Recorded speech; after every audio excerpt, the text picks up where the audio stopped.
El doctor Braulio Jatar Alonso es abogado, comunicador, escritor y profesor, con una trayectoria marcada por la defensa de los derechos humanos y la denuncia del régimen autoritario o el gobierno de Venezuela, fundador del portal Reporte Confidencial y del Movimiento Ciudadano Venezolano en el mundo. Ha sido preso y de conciencia y es referente internacional por su capacidad de litigar incluso en condiciones adversas. Autor de libros jurídicos, novelas y textos de autoayuda. Combina su experiencia legal con su faceta de comunicador y educador.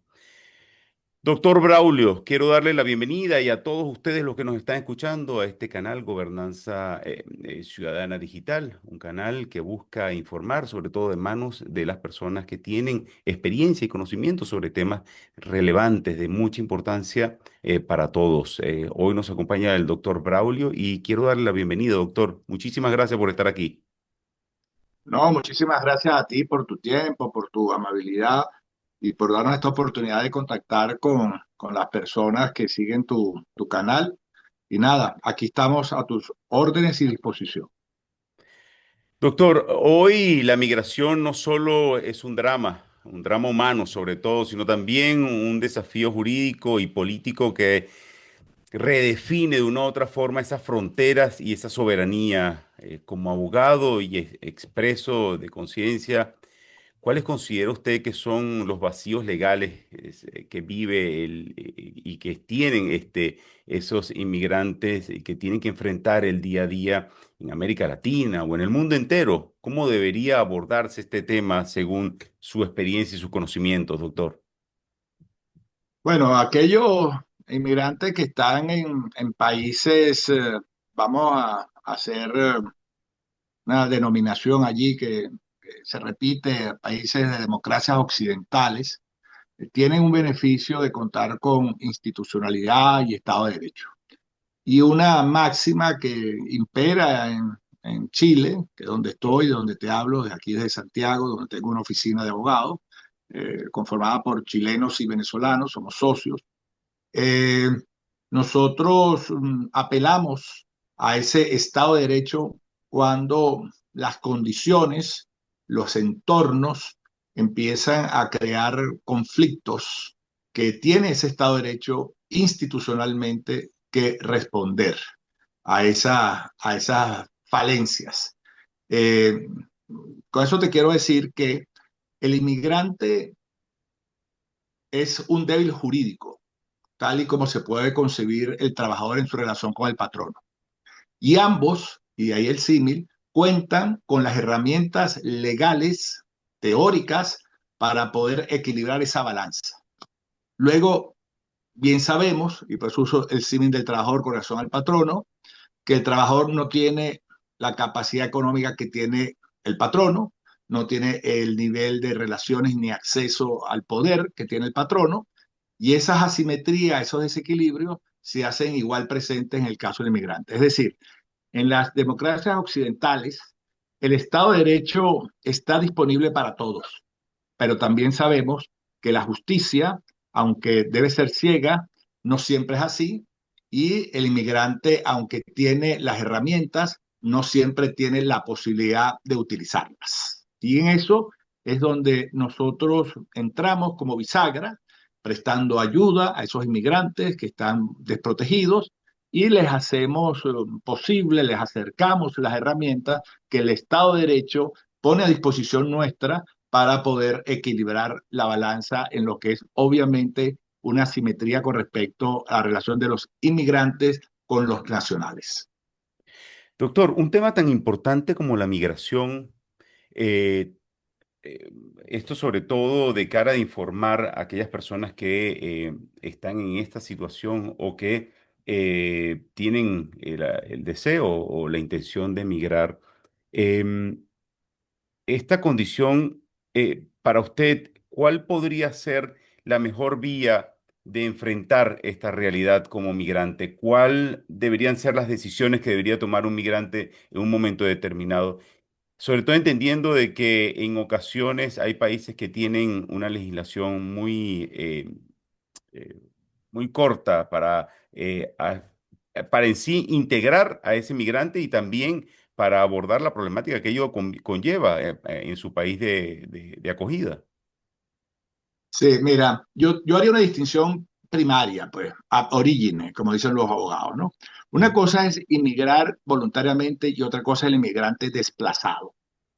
El inmigrante que lo hace voluntariamente tiene la posibilidad de planificar su inmigración, de acudir al consulado correspondiente, de llenar la documentación que corresponda, de ubicar a un interesado que quiera contratar, si es un técnico, si es un profesional, si es un restaurante, si es un cocinero, si es un chef, si es un ingeniero comercial, contratarlo y traerlo por la vía regular. Esas son las condiciones normales de inmigración.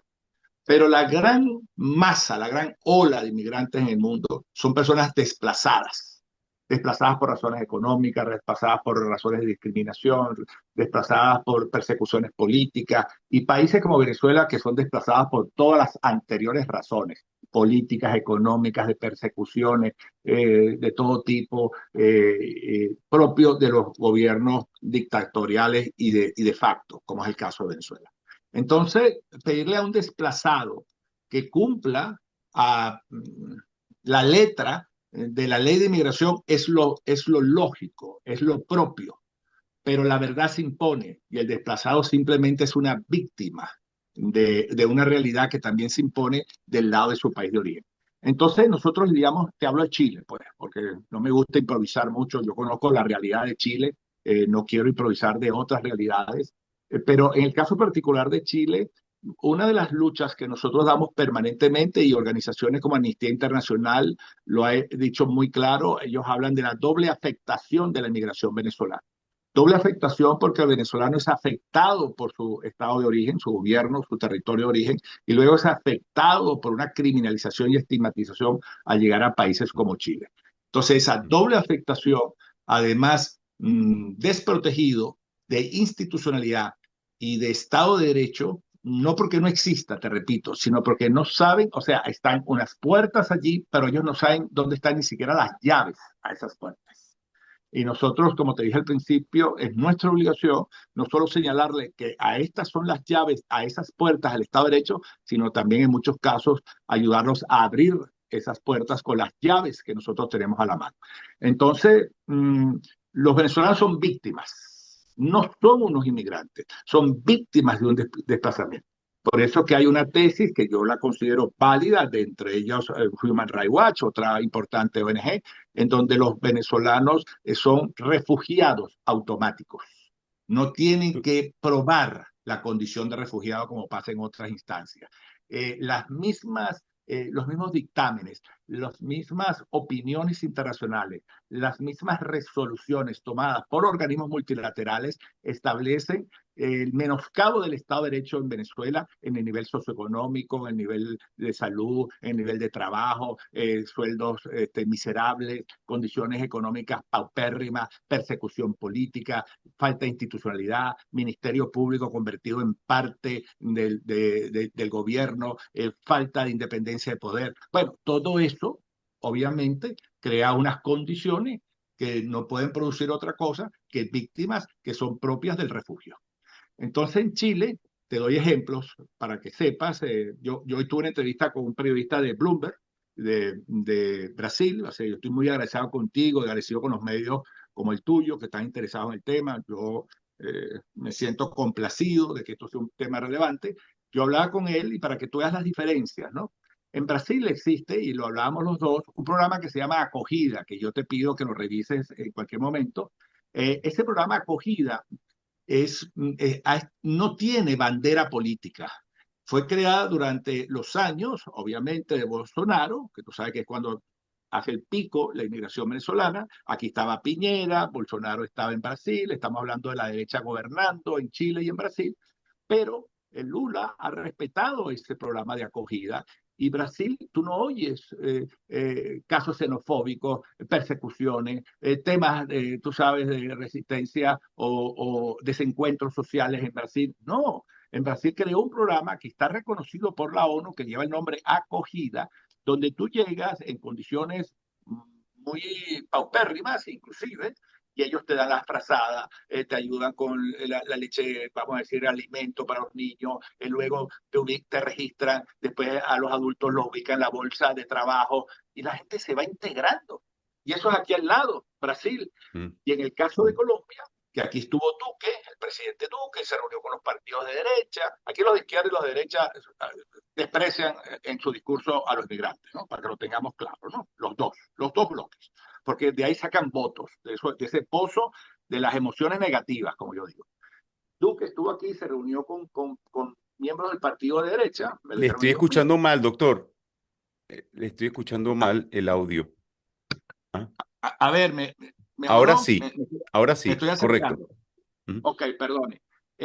Entonces, Duque, no sé si hasta dónde me oyeron, pero Duque, sí. El presidente Duque estuvo aquí y él le llamó la atención que los partidos de derecha chilena, siendo el de derecha, no estuvieran en un proceso de regularización masivo.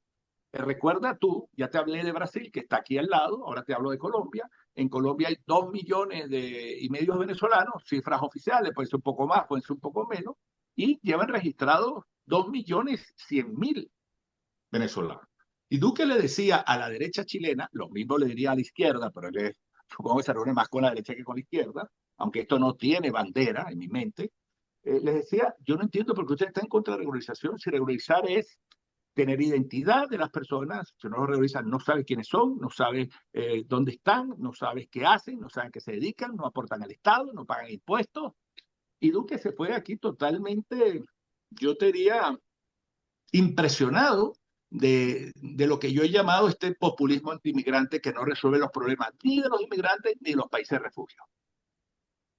Sí, doctor, fíjese, aquí hay un tema un poco sensible, un poco delicado. El migrante, cuando está primero la migración en Latinoamérica o la percepción que tiene el migrante en Latinoamérica es muy distinta a la que tiene en Europa, por decir estos dos continentes. Em, hay un vacío de entender, de conocer, de interpretar lo que vive un migrante. Y hay un vacío institucional en esa transición de ir de su país de origen a verdaderamente incorporarse dentro de otro país. En esa transición, que en ocasiones es muy rápido, pero que en otras ocasiones suele durar muchísimos meses y a veces muchísimos años. ¿Qué puede hacer un migrante en estas condiciones cuando hay carencia institucional que acobije, que abrigue y que cuide a ese migrante en esas fases iniciales? Porque por lo que puedo entender, hay organizaciones como la suya y otras organizaciones, pero que no alcanzan a verdaderamente eh, atender la necesidad personal que tiene ese migrante, porque en ocasiones son dolencias traumáticas, psicológicas, inclusive dan hasta en ocasiones vergüenza tener que aguantar algunas condiciones de migrantes, de condiciones de acoso y de persecución y de violencia emocional y física. ¿Qué le diría usted a esa persona? ¿Qué debería hacer? ¿Qué podría hacer? Sí, eso que tú describes ahí es lo que yo te hacía referencia a que Amnistía Internacional habla de doble afectación. Bien sabemos que en el caso de los inmigrantes venezolanos, sobre todo en este hemisferio, porque llegar a Europa obviamente por razones geográficas es distinto, son personas que sufren de tráfico de personas, un tráfico humano, son personas que ese tráfico humano va generando unas deudas, esas deudas se pagan con intereses exorbitantes, anatocismo, son deudas eternas que muchos hombres terminan vinculándose a las bandas delincuenciales para pagar esa causa, esa deuda, Sí, en otras y Pero, pero muchísimas. digamos lo siguiente, doctor, digamos, yo estoy migrando, estoy pasando por esa situación. ¿Qué me diría usted a mí? ¿Qué podría yo hacer viviendo esa situación? Sí, es que lo que te quiero decir es que, como te dije antes, que es que el desplazado que Ujú. no está planificado es una persona que está en estado de necesidad. Ujú. Y cuando tú estás en estado de necesidad, tú lo sabes perfectamente, inclusive es una excepción a la punibilidad en el derecho penal. eh, Tú solo puedes hacer lo que puedes hacer, no tienes muchas opciones. Y ese es el problema, es el estado de acogida, es el estado de acogida el que debe, lo hace Brasil, lo hizo Colombia. Yo entiendo que bastante bien, tú estás en Alemania, eso, Sí, correcto. en Alemania, donde está ahí nuestro común amigo Ricardo. este, el estado de acogida es el estado que tiene que activar los mecanismos, sabiendo esas realidades, debe activar los mecanismos de protección a esa persona en esas condiciones precarias. Porque tú cuando estás en una condición precaria no es mucho lo que puedes hacer. Yo soy profesor de desarrollo de inteligencia. Tú buscas ahorita en Amazon, Braulio Attari, y vas a ver lecciones de inteligencia emocional. Dios externo, que es inteligencia espiritual, inteligencia emocional, inteligencia gerencial, el secreto de los dioses. Yo tengo un colegio en Margarita, se llama Unidad Educativa Colegio Pablo Romero Millán, que es un laboratorio de desarrollo de inteligencia para el éxito. O sea, Ujú. yo sé lo que tú me estás preguntando, pero eso en Correcto. condiciones normales, en entornos normales, tú tienes oportunidades. Cuando tú estás en estado de necesidad, que es lo que pasa con el desplazamiento, sobre todo en este hemisferio, en Europa, posiblemente no, por las razones de la travesía, pero en este hemisferio, que es el que yo te conozco bien y es la experiencia que te puedo decir de primera mano, son desplazados sin opciones. Y ahí es donde es relevante que estados como el estado de Brasil entienden esa realidad y crean un programa que no es capricho el nombre, acogida. Correcto. No, el Entonces, nombre de por sí ya muestra mucho la intención que está de fondo, y claro, eso a veces es para algunos países muy difícil de entender. Doctor, en términos, hoy en día vivimos un desarrollo tecnológico importante, sobre todo la digitalización está generando un impacto en todas las áreas. ¿Y por qué no dentro de la migración podría ser una gran solución? En este mundo digitalizado, la migración también se gestiona con algoritmos, Big Data, inteligencia artificial, control fronterizo automatizado. Desde su perspectiva, ¿cómo podemos equilibrar el uso de la tecnología para, de una u otra forma, garantizar la seguridad de ese desplazado, de ese migrante, sin deshumanizar, sin quitarle una oportunidad al migrante? te tengo una respuesta en nuestro caso particular. Nosotros desarrollamos un producto aquí que lo hemos puesto al servicio de el sector gastronómico, donde hay una gran presencia de inmigrantes de lo que denominan irregulares, es decir, inmigrantes que no tienen los papeles que otorga el Estado.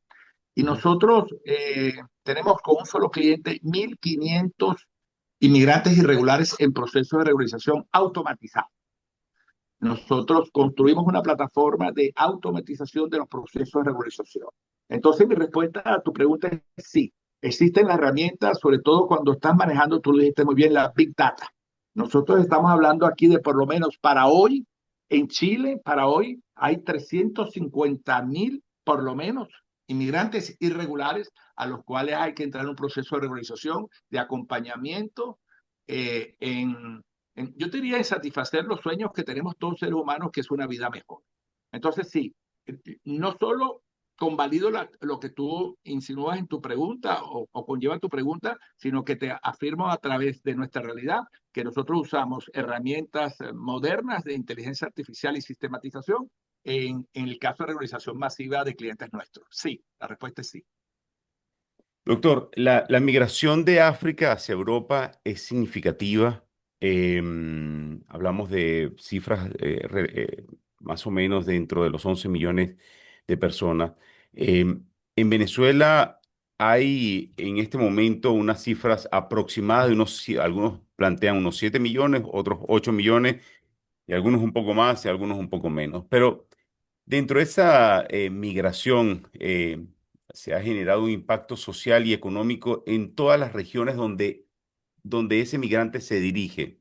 En Europa estamos viendo lugares donde hay ciertos problemas como en Alemania. que empieza ya a generar un disgusto social, una incomodidad social. En el caso de Chile, en el caso de otros países como Perú, bueno, hay algunos países donde ha sido el impacto con un mayor nivel, a veces con razones, pero en muchas ocasiones sin razones. ¿Qué cree usted que debería, de una u otra forma, hacer esa prioridad en una agenda común latinoamericana o, bueno, por llamar quedémonos en Latinoamérica para atender este fenómeno de manera sostenible y con respeto a los derechos humanos? Mira, yo creo que tú en tu pregunta otra vez reafirmas lo que tenemos que lograr todos, ¿no? Eh, el inmigrar es un derecho humano, no importa si es para África o si es de Europa para África o de África para Europa, es un derecho humano y todos somos seres humanos. Yo creo que cuando tenemos el denominador común claro, podemos construir sobre ese denominador común. Y yo por lo menos, y sé que tú también, lo tenemos muy claro. Desgraciadamente, cada vez hay mayor cantidad de personas que han perdido ese denominador común. No consideran que todos son seres humanos iguales. Y ahí empiezan entonces las asimetrías y los desequilibrios en cuanto a los derechos. El ser humano tiene derechos fundamentales. Y cuando no aceptas eso como denominador común, empezamos a generar estas grandes asimetrías, como te decía antes. También es Mm, cierto, y tú lo vives y lo sabes en Europa, y yo lo he advertido aquí en Chile, de que cuando tú no atiendes, tú me decías, ¿qué le podemos recomendar a estas personas, inmigrantes venezolanos o estos africanos que están llegando a España o que llegan a Alemania? ¿Cómo podemos, qué le podemos recomendar? Es que fíjate, si el Estado no se hace cargo de esa responsabilidad, ¿qué es lo que hace? ¿Qué es lo que ellos hacen? ¿Qué es lo que históricamente te está diciendo? En Estados Unidos los hispanos te empiezan a crear sus propias estructuras de organización y de autoridad, que normalmente son bandas. Es que ese es el problema. Mira, mm, aquí había un candidato que no terminó eh, concretando sus aspiraciones, que él estaba de acuerdo a que los hijos de inmigrantes irregulares no fueran a los colegios, que no se les dejara inscribirse, lo cual es una violación flagrante de los derechos fundamentales a la educación a la que tú y yo conversamos. Y yo le dije a él, mira, por cada inmigrante al que le niegues acceso a una escuela, pues estas son las realidades, mi querido amigo, instale al lado una fábrica de delincuentes. Eso es lo que tú estás generando. claro. Porque si a mí no le das oportunidad de trabajo al padre y al hijo no le das oportunidad de educación, bueno, ¿qué es la opción que le estás dejando? Si el padre no puede trabajar y el hijo no se puede educar. Bueno, dedicarse a gangs, a bandas, a crimen organizado, y entonces después se asombran, mi querido amigo, cuando los índices de criminalidad le aumentan. Es que tú los estás generando por estar desatendiendo tu obligación de Estado. Y te agrego algo para oír tu próxima pregunta. Yo lo he dicho así, porque este debate yo le he dado aquí en todos los niveles. El tema de seguridad no es un tema que corresponde al inmigrante, es un tema del Estado. Si el inmigrante es criminal, es una deficiencia del Estado, porque el Estado es el que garantiza constitucionalmente la seguridad. Yo no he visto ninguna constitución donde te diga que el inmigrante tendrá responsabilidad de dar seguridad territorial en este Estado. Eso no lo va a ver ninguno. ¿Qué Sí. dice la Constitución? El Estado se obliga a dar seguridad. Entonces, no asuma, o sea, entonces desplazan la responsabilidad al más débil en la cadena, que es el inmigrante. Pero es una responsabilidad del Estado. Mira, sea en Alemania, sea en España o sea en Chile. Doctor, dentro de ese comportamiento psicológico, ese comportamiento del consciente colectivo, en ocasiones quedan marcas, y esta espero que sea una pregunta que no se haga realidad hacia lo que espero interpretar de lo que estamos viviendo. Quedan marcas grabadas en ese consciente colectivo del comportamiento de algunas regiones sobre grupos sociales, grupos de personas de otras regiones. ¿Cómo ve usted, se sanarán estas heridas? ¿Se retomará ese vínculo entre hermanos de países, hermanos? ¿Se reconstruirá ese lazo, esa conexión, esa red social que existía donde el venezolano fue uno de los promotores de verdaderamente de esa frase acogida o esa palabra acogida. El venezolano ya la tenía en su sangre, en su mente, en su psicología, pero que entendió de que no todos los lugares se ve esa acogida. ¿Cree usted que ese comportamiento que se ha recibido en algún momento se podrá borrar, se podrá perdonar? Yo te digo que sí, y te voy a contestar así. Te voy a hablar otra vez, y perdona la insistencia, pero me gusta opinar sobre lo que materialmente puedo probar. Esa es parte de mi formación jurídica y mi ADN de abogado. Mira, en Chile tienen un gravísimo problema de falta de reconciliación histórica. Aquí todavía están peleando, yo soy chileno venezolano, te hablo ahora como chileno. Aquí todavía estamos peleando por el pinochetismo como si Pinochet estuviera todavía en la moneda o estuviera muerto ayer. Hace 50 años de esto, y aquí todavía todo el mundo debate si hubo dictadura, si no hubo dictadura, si tú eras preso político, si tú eras secuestrado, si tú eras simplemente de la guerrilla de izquierda, si tú lo que querías era acabar con el Estado democrático, imponer el marxismo-leninismo. Aquí están debatiendo eso como si Pinochet estuviera, te repito, en la moneda o se hubiera muerto ayer. Y eso no puede ser una carga histórica permanente en un país. Y yo he llamado a la reconciliación, porque Chile no puede avanzar. La Biblia lo dice, yo no soy ni apóstol, yo no soy, a ver, no soy evangélico ni estoy haciendo de pastor, pero la Biblia, como yo lo digo, es el libro más vendido del mundo y algo tiene que tener ahí, más allá de que sea la palabra de Dios para algunos. Y la Biblia dice, no podrás nunca gobernar un reino o imperio dividido ni una casa dividida. Y eso es así. Entonces, unos países alando un lado para un lado y otros para otro lado, lógicamente que ese país no va a poder avanzar porque está dividido. Entonces, la reconciliación es fundamental en Chile. Y en el caso particular de, del tema de inmigrante, yo digo que la integración. Entonces, si a mí me preguntas, yo te digo, sí, reconciliación e integración. Para concluir, porque bueno, el tiempo va muy, muy A ver, te rápido hago la y... observación. Para no capotear el toro, ¿eh? Ujú, Te voy a decir más. Yo soy preso político. Yo tuve 5 años privado de libertad en distintos niveles. ujú. Y yo gané el juicio. Soy, creo, el único reconocido, si se puede usar ese pito tan antipático o conocido, que ganó su juicio y yo salí con pasaporte 8 meses después porque no me lo querían dar, pero yo salí En por el aeropuerto Venezuela. en Venezuela. Yo Ok. fui a 6 meses, tuve 6 meses en juicio, 26 audiencias y yo gané mi juicio. Yo gané mi juicio. Desde esa perspectiva, yo soy para las ONG casi un caso único. Y desde esta perspectiva en la cual yo gané el juicio y estuve 5 años sometido al régimen de Maduro, yo cuando hablo aquí de la reconciliación en Chile, digo también, y yo voy a abogar por la reconciliación en Venezuela, para no capotearte, ¿ah? Para no hablar de Chile. Ahora, Sí, no. una reconciliación pasa en mi mente por dos elementos fundamentales. Uno, el reconocimiento de la barbarie, de los delitos, del accionar ilegal, y dos, por un reconocimiento de tu responsabilidad en esos eventos. Nosotros lo que no podemos ir a un proceso de reconciliación donde los culpables no asuman sus culpas y no tengan además la disposición de reparar esas culpas, porque si no, no estamos haciendo reconciliación. Ahora, un proceso de reconciliación pasa por justicia, no hay la menor duda, pero no pasa ni por el odio, ni por la venganza, ni mucho menos por aquello que haga imposible la reconstrucción del tejido social.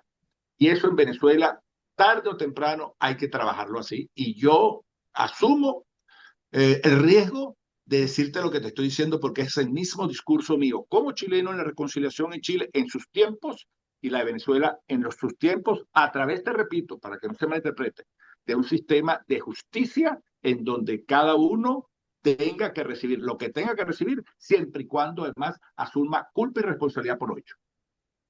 Sí, es un trabajo loable y muy complejo, muy complicado, porque una de las experiencias que he percibido es que se han abierto muchas heridas, se ha golpeado mucho a las personas y, y en ocasiones el daño ha sido, cuando el daño es sin una causa verdadera, injusta, y percibes que hay una mala intención de fondo, empiezas a sentir que hay una dificultad a la hora de perdonar, ¿no? Pero de verdad, quiero felicitarle porque va a ser una lucha loable y de verdad muy importante. Y a esa función deberían estar unidos muchas personas, sobre todo expertos en esa área psicológica y de Pero déjame comportamiento hacerte una social. aclaratoria, Ujú. querido amigo. Yo no estoy hablando de amnistía, yo estoy hablando Claro, de le entiendo reconciliación perfectamente, sí. vía Mm, justicia, sin sí. revancha y sin Mm, venganzas, mm, porque esos son extremos. Y yo soy en esto filosofía estoica y a mí me gusta el justo medio, sin correcto. venganzas, pero con justicia sí. Claro, claro, yo le entiendo perfectamente, ¿no? Le entiendo perfectamente el punto que usted está señalando, pero siempre queda a muchas personas pues ese daño y que en ocasiones pues es difícil poder decirlo. Se lo digo así de esa forma porque conozco personas que le han hecho mucho daño, le han destruido su vida, le han tomado todo y bueno, y en ocasiones ha sido pues un perjuicio de vida, de daño de Es vida, así, ¿no? es así, es así. Sí, Le bueno. han arruinado la Este, vida y hay otros que han matado simplemente, claro, y hay otros que han matado, que han han perdido asesinado. padres, Así es, hermanos, familiares, así es. sí, es correcto, es Toda nuestra correcto. solidaridad y corazón con ellos. Yo he estado Co- en ese lado y sé bien, sí. toda mi solidaridad y mi corazón con ellos. En ocasiones, doctor, no solamente gente, también, no solamente la gente del gobierno, sino también gente que no estaba en el gobierno, que se ha aprovechado de la situación para también hacer sus males mañas, ¿no? Por llamarlo de una forma, ¿no? Pero bueno, eso es otro Sí, tema. sí. Aquí creo que es un tema de la cual, pues, para todos es un tema actual, importante, Sí. que todavía no hemos llegado a esa fase de poder ver lo bueno, lo malo, los culpables o no culpables. El problema de la migración sigue siendo una piedra en el zapato, por llamarlo de una forma, pero también puede ser un motor de innovación y desarrollo, porque ha sido, si no me equivoco, y espero no equivocarme, el 90%, 95% de los casos de migración ha sido más bien de ejemplo de ver la perseverancia, la lucha, el sacrificio, el deseo de salir adelante, de innovar y desarrollar. ¿Cómo podemos transformar esa migración en una oportunidad, doctor? ¿Usted cómo lo ha visto desde ese campo directo de oportunidades, sobre todo esa plataforma que usted estaba mencionando, tanto para los países de recepción como para quienes se ven obligados a salir de su tierra? Sí, mientras tú hablabas se me ocurre, y creo que esto es una especie de gran beca mariscal de Ayacucho de desplazamiento forzado. Mm, Y yo quiero otra vez coincidir contigo, porque tu pregunta está implícita casi que en mi respuesta, ¿no? Si el venezolano, que de hecho lo va a hacer, logra adaptarse, dime tú, en Alemania, un país con esa estructura, esa organización, ese desarrollo, ese venezolano, ustedes, pues tú estás allí, está Lara, está Ricardo, sé que algunos en condiciones más precarias, otros un poquito mejor, conozco esas realidades, pues son las mismas realidades en Chile. Pero todos aprendiendo de ese entorno, ustedes son, cada uno de ustedes, tú mismo, transferencia tecnológica. O sea, tú cuando vuelvas a Venezuela, tú estás transfiriendo tecnología a tu patria. Esa es la verdad. Y vas a construir en ese nuevo país que todos vamos a disfrutar. correcto, Es una no sé si generación. No, eso viene ya. Tú vas a construir ese nuevo país con ese contenido informativo. Tus células se están llenando de información de uno de los países más avanzados del mundo para trasplantársela a la nueva Venezuela. Y yo quiero verlo igual que tú con ese optimismo. Esa diáspora es como te dije, una gran mariscal de Ayacucho, desplazada, obligada, pero que también va a producir resultados que se van a reincorporar a nuestro tejido social, dando todos esos aportes que gente como tú y como todos los que están allá van a construir a la nueva Venezuela. Yo estoy convencido de lo que te estoy diciendo. Bueno, doctor, me quedo con ese mensaje positivo. Yo también comparto eso que usted está diciendo. Hay personas valiosas en el mundo entero que están tomando una experiencia eh, de gran importancia y va a ser de gran importancia para nuestro país. Doctor, muchísimas gracias por compartir este espacio y quiero darle siempre la bienvenida a este canal Gobernanza Ciudadana Digital, siempre un espacio para que usted pueda compartir su experiencia y los momentos que está viviendo y todos estos pasos que son importantes para todos los que estamos fuera y dentro del país. Yo te agradezco a ti, Roberto, al contrario, como te lo dije al principio, que te tomes el tiempo de dedicarle esto también a la diáspora venezolana. Esto es parte de tu aporte a la diáspora y por lo tanto, modestamente en representación de la diáspora de aquí de Chile, te mandamos un abrazo de agradecimiento tan largo como la distancia que tenemos geográfica, pero muy sentido y muy caluroso para ti y de mucho agradecimiento a ti por tu interés. Muchísimas gracias, doctor. Gracias. Igualmente para usted y para todos los suyos. Un fuerte abrazo. Gracias, Roberto. Estamos en contacto. Tú eres muy amable.